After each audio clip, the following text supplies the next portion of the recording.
Bom dia, boa tarde, boa noite, tudo bem com vocês? Hoje nós vamos fazer uma atividade um pouco diferente, porque eu proponho para vocês buscarem aí nas suas coisas, pode ser no material desse ano, pode ser em materiais mais antigos, um desenho.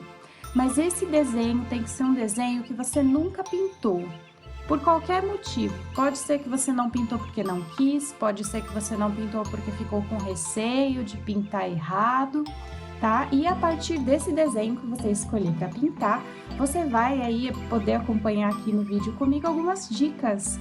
O desenho que eu escolhi pintar aqui é uma mesa de frutas, e a primeira fruta que eu escolhi pintar é a pera. A pera ela tem uma característica muito interessante, porque ela é amarela, mas ela também é esverdeadinha. Ou às vezes ela é verdinha, mas é bem amareladinha. Como é que eu pinto uma pera com uma cor de pera? Eu experimentei aqui usar 2 lápis. Então é bem interessante que vocês não pintem muito apertado. Vocês podem fazer o contorno mais forte, mas a pintura tem que ser leve, tá bom?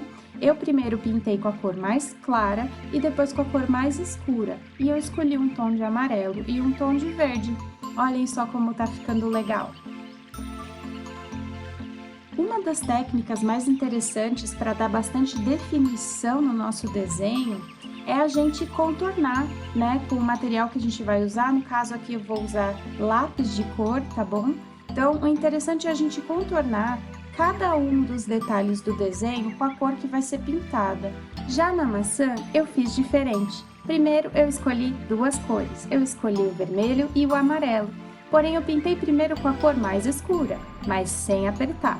E aí, no meio onde ficava meio esbranquiçadinho, eu passei o amarelo para tirar um pouco a cor da folha do fundo. E outra dica muito importante para vocês é na hora da pintura se atentar a, quando estiver usando o lápis inclinadinho, não pintar só riscando para cima e para baixo, mas tentando fazer uns movimentos mais arredondadinhos. Olhem bem aqui como eu faço, é como se fosse um círculo mais bem esticado, na forma de uma elipse, né? Então, vocês fazem esse movimento para pintar e não deixar o desenho marcado. É possível que o desenho fique marcado, é muito difícil não deixar ele marcado em algumas situações, principalmente quando são áreas muito grandes para pintar.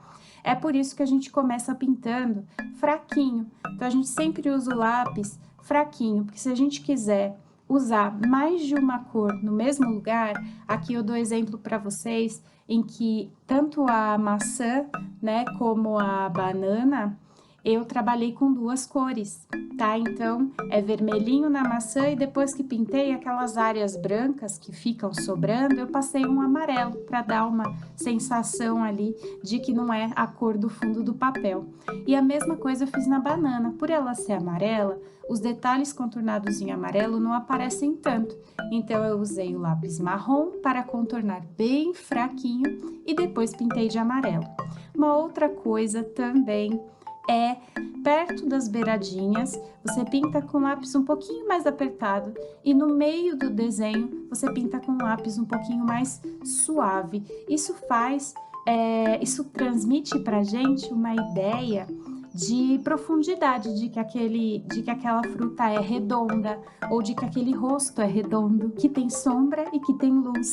Então acaba dando essa sensação mais realista. Quem quiser pode parar por aqui e seguir essas orientações. Quem quiser saber um pouco mais sobre sombra e sobre luz, aí pode continuar o vídeo. Sombra e luz, né? Qual que é o princípio para a gente começar a fazer sombra e luz legal? Aqui vocês vão ver que eu já pintei o fundo do desenho, inclusive usei a frotagem para fazer a parede azul lá atrás, usei a textura de uma pasta de plástico, né? Então, vamos começar aí, depois que todos os detalhes do seu desenho já foram pintados, já foram coloridos, lembrando que não pode apertar muito o lápis, porque quando fica brilhante a folha, a gente não consegue mais colocar outra cor em cima. E a ideia é a gente misturar várias cores de lápis uma em cima da outra. Para isso acontecer, a gente precisa pintar com a mão bem levinha, sem pesar a mão, tá bom? Então, pintou tudo, tá tudo lá coloridinho, agora é hora de colocar sombra e luz.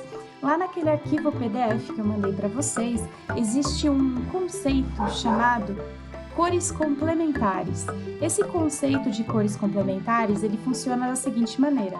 Essas cores são opostas. Se vocês olharem ela no círculo, elas estão sempre ao contrário uma da outra, né? Uma numa ponta e outra na outra ponta. Eu costumo dar o exemplo do preto e do branco. O preto e o branco são opostos. E quando a gente mistura preto com branco, a gente tem o cinza, né? O que acontece é que todas as cores opostas formam um tipo de cinza. É que esses cinzas, por virem de cores mais coloridas, eles tornam ali um cinza um pouco marrom. E essa cor é a ideal para fazer a sombra dessas cores, né? O vermelho é uma cor primária e o verde é uma cor secundária. O laranja também é uma cor secundária, né? Formada aí pelo amarelo e pelo vermelho.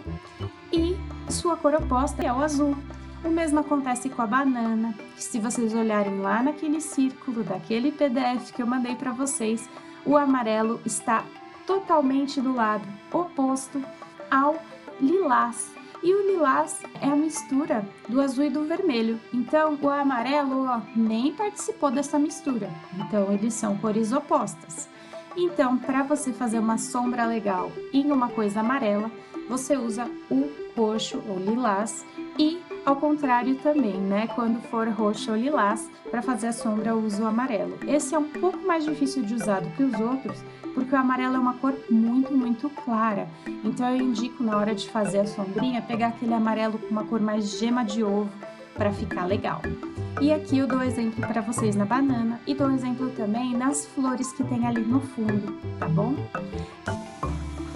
São muitos detalhes e tem até mais do que esses, mas eu espero que vocês tenham gostado e possam usar da melhor maneira possível aí para complementar os seus desenhos através da pintura.